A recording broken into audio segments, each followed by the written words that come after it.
Bien, merci. Merci à tout le monde. Ça fait vraiment plaisir d'être ici devant vous. Donc Jérémy Abramowski, ça va faire 10 ans que je recrute et je vais vous présenter donc le chemin vers le nom. Comme vous pouvez peut-être le remarquer, je ne sais pas si vous le voyez ou vous ne le voyez pas, en fait, moi je suis un être humain. J'ai 2 bras, j'ai 2 jambes et j'ai une tête. Et comme beaucoup d'êtres humains, j'aime qu'on m'aime. J'aime voilà, que les gens aient un a priori positif sur moi. Et forcément, des fois, je dis non et les gens ne m'aiment plus. Notamment mon fils. Mon fils à qui je dis non. Alors je vous montre la scène un petit peu. Donc mon fils, on est au supermarché, on est dans la file d'attente. Vous connaissez cette file d'attente, celle qui avance le moins vite. On a toujours la même. Je ne sais pas si vous c'est pareil, mais moi, je prends toujours la file d'attente qui avance le moins vite. Alors pourquoi? J'en sais rien, mais on est dans cette file d'attente. On avance, et puis on avance et on arrive devant. Ils mettent toujours, vous savez, des petits bonbons comme ça sur le côté des caisses. Et puis on avance, et puis il y a le petit paquet de pèse. Je ne sais pas si vous connaissez les pèses. Vous savez, vous appuyez sur le petit bouton comme ça, et puis vous avez le bonbon qui sort. Et là, j'ai mon fils qui me dit « Papa, papa, papa, papa ». Je dis « Quoi ? Papa, papa, papa ». Qu'est-ce qu'il y a ? Je peux avoir un bonbon, s'il te plaît ? Et là, je lui dis quoi ? Je lui dis non. Et là, qu'est-ce qui se passe ? Vous voyez, c'est mon fils. Alors, c'est pas une photo, pas vraiment comme ça, mais bon, presque, on y est presque, vous savez. Donc, il devient pas tout vert, il devient tout rouge, il tape par terre comme ça et tout. « Non, je veux un bonbon, je veux un bonbon, je veux un bonbon, je veux un bonbon ». Donc là... Clairement, vous savez, il y a les gens qui vous regardent, etc. On ne sait pas où se mettre. Et clairement, ce qu'on peut se dire, c'est que le nom, il a touché négativement mon fils. Et puis, moi aussi, il m'a touché négativement parce que forcément, ça nous fait mal. Il ne faut pas oublier qu'on est des recruteurs. On a un cœur, je pense. Donc, ça nous fait mal aussi.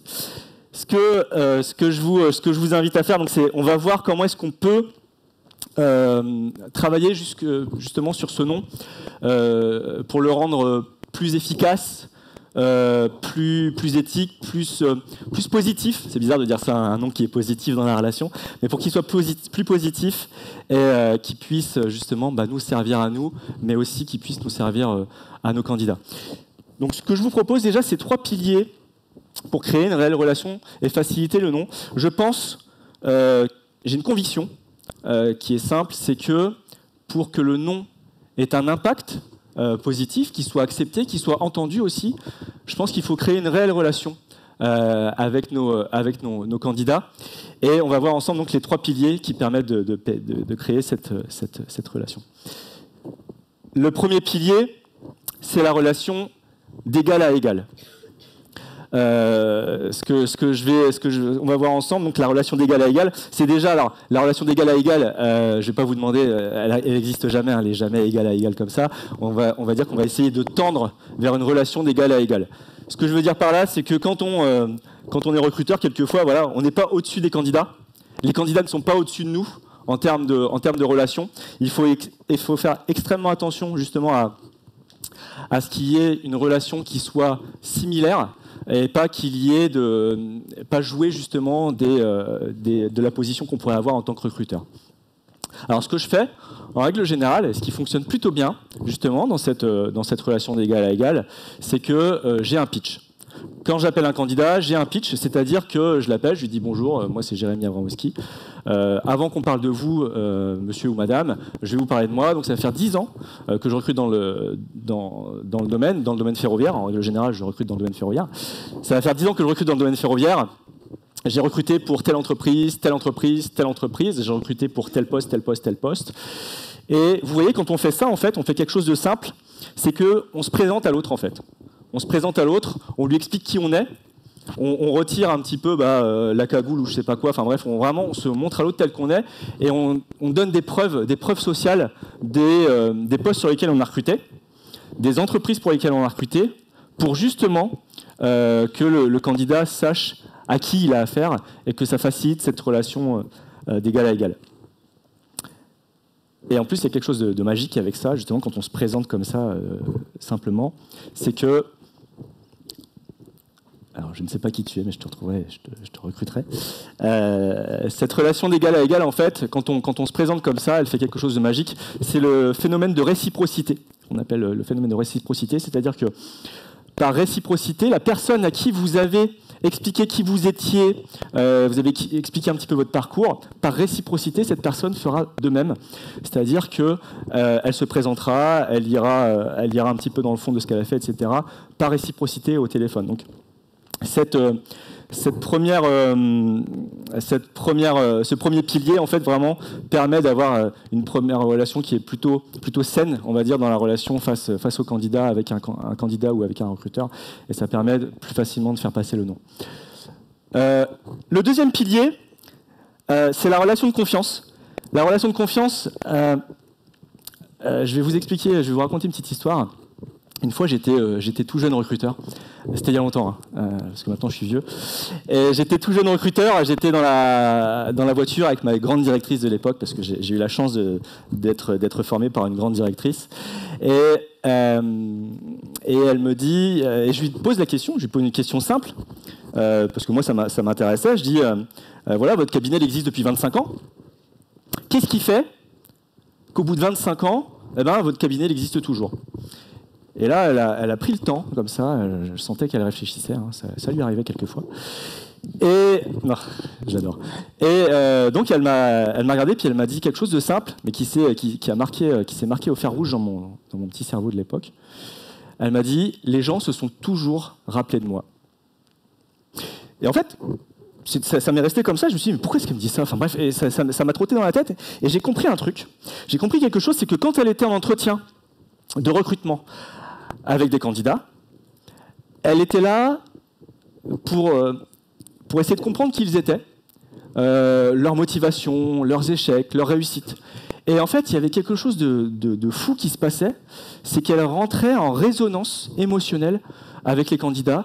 La résonance émotionnelle, c'est-à-dire qu'elle arrivait à se mettre au même point en termes d'émotion, elle arrivait à ressentir ce qu'ils ressentaient, elle arrivait à comprendre qui ils étaient, et c'était vraiment intéressant parce que justement ça débloquait quelque chose lors des recrutements. Il y avait quelque chose en fait de très personnel et de très intéressant. Donc cette relation de confiance, on peut la mettre en place comme ça. Il y a aussi quelque chose d'autre que je mets en place en règle générale, pas toujours, j'avoue, mais quelquefois. C'est Rodolphe Chapon qui m'a expliqué ça il y a quelques années. Je mets en place un cadeau. Alors je vous arrête tout de suite, hein, on dit je vais vous offrir un cadeau à un candidat. Alors, on n'offre pas une PS5 ni un iPhone 22 ou j'en sais rien. Mais on donne un cadeau, c'est un conseil RH.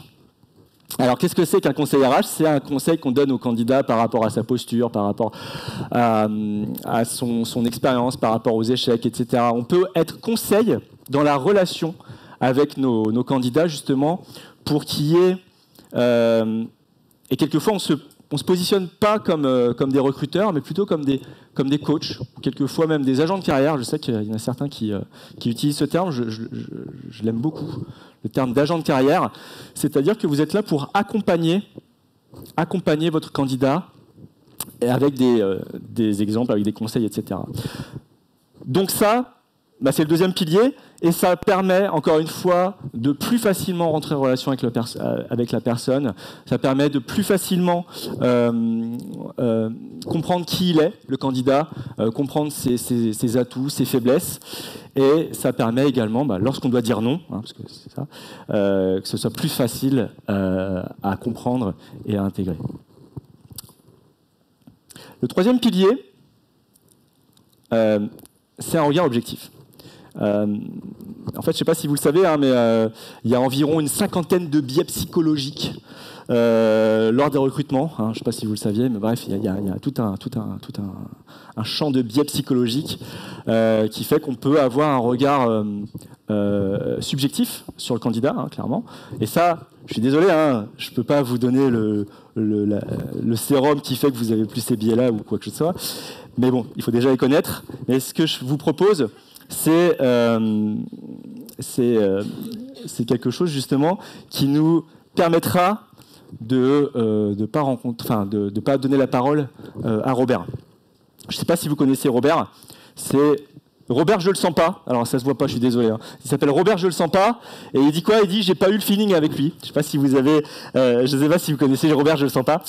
Robert, je le sens pas. En fait, j'avais un client comme ça qui me disait un truc, qui me disait oh vous savez, Monsieur Abramowski. Moi, il parlait pas comme ça, mais presque. Moi, un candidat, quand il rentre, vous savez, dans mon bureau, je sais si ça va le faire ou pas. Hein. Quand il rentre comme ça, je sais. Hein. L'autre fois, il avait son lacet d'effet, etc. Donc, bref. Donc, Robert, je le sens pas, il est sympa, mais on va éviter de lui donner trop la parole. Et c'est pour ça que moi, j'utilise des tests. Alors, je vous l'ai pas dit, hein, parce que quelquefois les gens ont peur quand je le dis, mais je suis psychologue du travail. N'inquiétez pas, c'est pas de maladie. Et j'ai eu des cours en psychotechnie des tests. Alors, c'était des cours très chiants, je vous avouerai. Franchement, j'étais souvent dans l'amphi au fond et je dirais pas que je dormais, mais presque. Par contre, j'ai vu que pour créer des tests, c'est ultra compliqué. C'est vraiment un vrai métier. Il y a toute une démarche scientifique derrière. Je vous le dis pourquoi, parce que souvent quand je dis test, les gens ils ont les poils qui se hérissent et tout ça, ça va pas, ils se sentent pas bien, j'ai mal au ventre, etc. Donc non, faut leur dire, vous inquiétez pas. Il y a toute une démarche scientifique derrière le test, notamment 3 critères pour être viable. C'est tout ce dont je me suis souvenu des cours, hein, mais je vous le transmets aujourd'hui parce que c'est hyper important. C'est quoi? C'est la sensibilité. C'est-à-dire que le test évalue finement ce qu'il est censé mesurer, tout simplement. Voilà, il évalue ce qu'il doit mesurer. La fidélité, rien à voir avec ce que vous pensez. Il est stable dans le temps, c'est-à-dire qu'on appelle ça le test-retest. C'est-à-dire que si je le passe à un instant T et je le repasse 3 ans après, en règle générale, les résultats seront stables dans le temps. Et la validité, donc il mesure bien ce qu'il est censé mesurer. Donc ça, gardez ça en mémoire, franchement, c'est hyper important. Alors j'ai des exemples hein, de tests, enfin de grandes maisons de tests. Hein, vous les connaissez peut-être. Hein, vous savez, il y a Pearson, c'est anciennement ECPA. Je ne sais pas si vous avez connu ECPA. Ou Talent Lens aussi. Enfin bref, les premiers, c'est fait par des psychologues, c'est pour les psychologues, etc. Mais c'est pour tout le monde en gros aussi. Il y a Assess First. Je ne sais pas si vous connaissez. Hein, je sais pas. Et il y a Ogref aussi, voilà. Donc j'en ai cité 3. Hein, voilà. Je suis pas rémunéré, hein, je ne touche pas de chèque, je vous le dis, hein, pas encore. Voilà. Donc ces 3-là, je vous les conseille. Après, voilà, n'hésitez pas à entreprendre les démarches que je vous expliquais justement pour avoir ce regard objectif. Ce regard objectif sur le candidat qui nous permet justement de donner plus facilement le nom et de le faire entendre à la personne. Maintenant, j'aimerais bien que vous vous souveniez de quelque chose. Souvenez-vous, rappelez-vous. Rappelez-vous, la dernière fois qu'on vous a dit non. Alors ça peut être plein de choses. Hein. Ça peut être, vous êtes pris à un râteau il n'y a pas si longtemps. Ça peut être votre banquier qui vous a dit bah non, votre crédit, bah on vous le fera pas. Ça peut être plein de choses comme ça. Et ben moi c'était avec un prospect. Un prospect chez qui j'ai eu rendez-vous en fait. Il m'avait contacté pour que je puisse l'aider dans ses recrutements. Et il a mis en place ces 3 piliers que je vous ai donnés. Donc il y a une relation vraiment d'égal à égal. Il était grand directeur, mais il m'a reçu à sa table sans faire des foin-foin et des plou-plou. Donc il y a vraiment une relation d'égal vraiment qui était là, qui était mise en place. Il s'est montré. Il y a aussi eu cette relation de confiance, comme je vous disais tout à l'heure. Il m'a expliqué qui il était, il m'a expliqué son projet, il m'a expliqué ce qu'il avait mis en place, etc. Donc il m'a tout expliqué. En large, en travers de son entreprise. Il m'a donné aussi des informations confidentielles, donc il y avait vraiment cette relation de confiance. Et puis le dernier pilier, donc le 3e, hein, donc il m'a donné des informations concernant donc d'autres cabinets qu'il avait contactés pour ces postes. Alors ça a été non. Ça a été non, pourquoi ?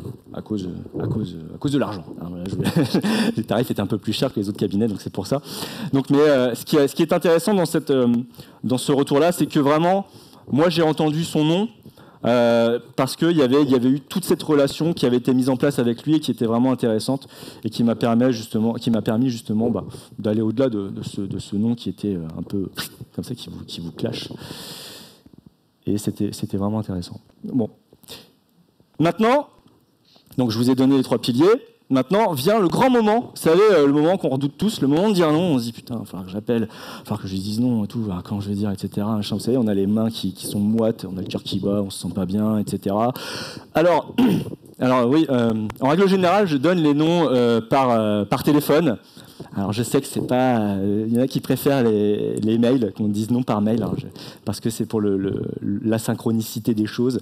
Voilà, on a dit, bon, bref, on va dire que moi en règle générale c'est un nom par téléphone, comme ça la personne, bah, ça permet qu'elle puisse avancer, et puis que je dise des choses simplement. Et je vous propose des méthodes pour dire non. Donc ça c'est non. C'est fameux. Je propose des méthodes. En fait, la méthode que j'utilisais sans m'en apercevoir, c'est la méthode OSBD. Je vais la développer avec vous. C'était une méthode que j'utilisais, encore comme je vous disais, donc depuis quelques années, mais sans m'en apercevoir. Le O, c'est pour observation. C'est-à-dire que quand vous appelez votre candidat, ben, vous revenez sur la situation de façon objective. Là, on reste vraiment observation objective. C'est-à-dire qu'on reprend la situation. Bonjour, on s'est rencontrés telle date, vous avez passé tel test, voilà, on a échangé sur tel poste, et malheureusement les résultats étaient en dessous des autres candidats. Maintenant vient le S pour le sentiment, et là vous rentrez dans l'émotionnel, c'est-à-dire vous pouvez commencer la phrase en disant tout simplement moi j'ai le sentiment que vous avez un petit peu surévalué vos connaissances sur je sais pas, en PHP, pour ceux qui font du dev, je sais pas s'il y a des recruteurs de dev ici. Moi, ça va être dans le ferroviaire, ça va être des notions de sécurité. Voilà, vous n'étiez pas, en termes de S9A3, voilà, vos connaissances étaient en dessous de ceux des autres candidats, donc là, c'est le sentiment. Le besoin fondamental, là, tout simplement, on rééchange avec lui sur le besoin, c'est-à-dire, on peut dire par exemple au candidat, moi j'ai besoin d'avoir quelqu'un qui connaît la sécurité ferroviaire sur cette compétence-là, parce qu'on souhaite répondre à des appels d'offres d'ici quelques mois, ça nous permettra de nous positionner et puis de nous développer sur telle branche. Donc vous voyez, le B pour le besoin fondamental. Et la demande, OSBD, donc le D pour la demande. Là, tout simplement, on a une demande, comme son nom l'indique. Et ce que vous pouvez voir avec votre candidat, c'est lui expliquer, par exemple, qu'il pourrait continuer à se développer sur cette compétence-là. Et la demande, ça peut être aussi donc, de garder le contact pour le rappeler plus facilement par la suite. Parce que c'est ça, quelquefois, vous dites non à un candidat, mais gardez en mémoire que ça reste quelqu'un que vous pourriez appeler par la suite. Pour aller plus loin dans l'OSBD, parce que là je suis passé un peu vite dessus, vous pouvez acheter le livre de Thomas d'Ansembourg, Cessez d'être gentil, soyez vrai. Alors le titre est un peu bof, un peu bif bof, un peu mouef, mais sinon à l'intérieur il y a des choses vraiment super intéressantes. Voilà, si vous voulez creuser, aller un petit peu plus loin avec l'OSBD, je vous invite à le lire. Donc on a vu l'OSBD, excusez-moi. Maintenant la projection avec le candidat. La projection, c'est quelque chose de simple, c'est qu'on prend le candidat et puis on l'emmène quelques mois après. Forcément, finalement, c'était pas forcément une bonne idée.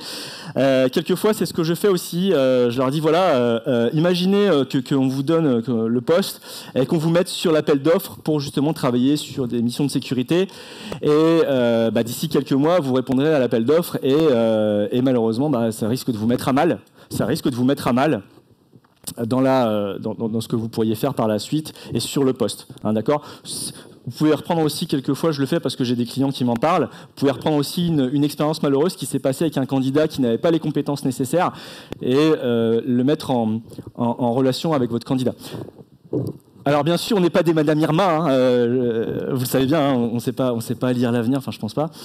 On n'arrive pas comme ça à lire dans une boule de cristal, quoique peut-être ici, il y en a peut-être qui savent le faire.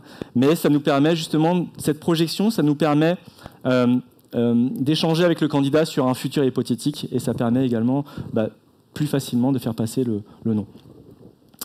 Il y a le pas maintenant. Alors le pas maintenant, il est simple, c'est Michel. Alors Michel, c'était un pas maintenant de 2015 en fait. J'ai présenté la candidature de Michel à mon client et mon client m'a dit Manon, il correspond pas vraiment à notre style managérial. Et en 2015. Et donc à l'époque, j'avais fait un retour négatif à Michel. En lui expliquant, malheureusement, sur l'aspect managérial, on n'est pas dans ce qu'attend l'entreprise, mais il faudrait qu'on garde le contact par la suite, etc. Et c'est ce qui s'est passé, en fait. Si vous voulez tout savoir, j'ai Michel, que j'ai recontacté il y a quelques semaines, qui est allé voir un de mes clients sur un poste un peu similaire. Et là, il est en négociation salariale. Hein. Vous connaissez la fameuse négociation salariale. Hein. C'est là où on croise tous les doigts et on se dit ça va passer. Mais voilà, donc Michel, lui, il en est là. Sinon, après, j'avais aussi la même histoire avec Nicolas. Bref, j'en avais plein. Donc le pas maintenant, ça fonctionne bien. Donc maintenant, je voudrais que vous imaginiez. Imaginez quelque chose de simple. Imaginez, je dis oui à mon fils dans le supermarché pour ses pèses. Il dit papa, je veux des pèses. Oui, d'accord, ok, je te donne les pèses. Après, il dit papa, je voulais aussi un gâteau. Je lui dis oui, d'accord, bon bah acheter un gâteau.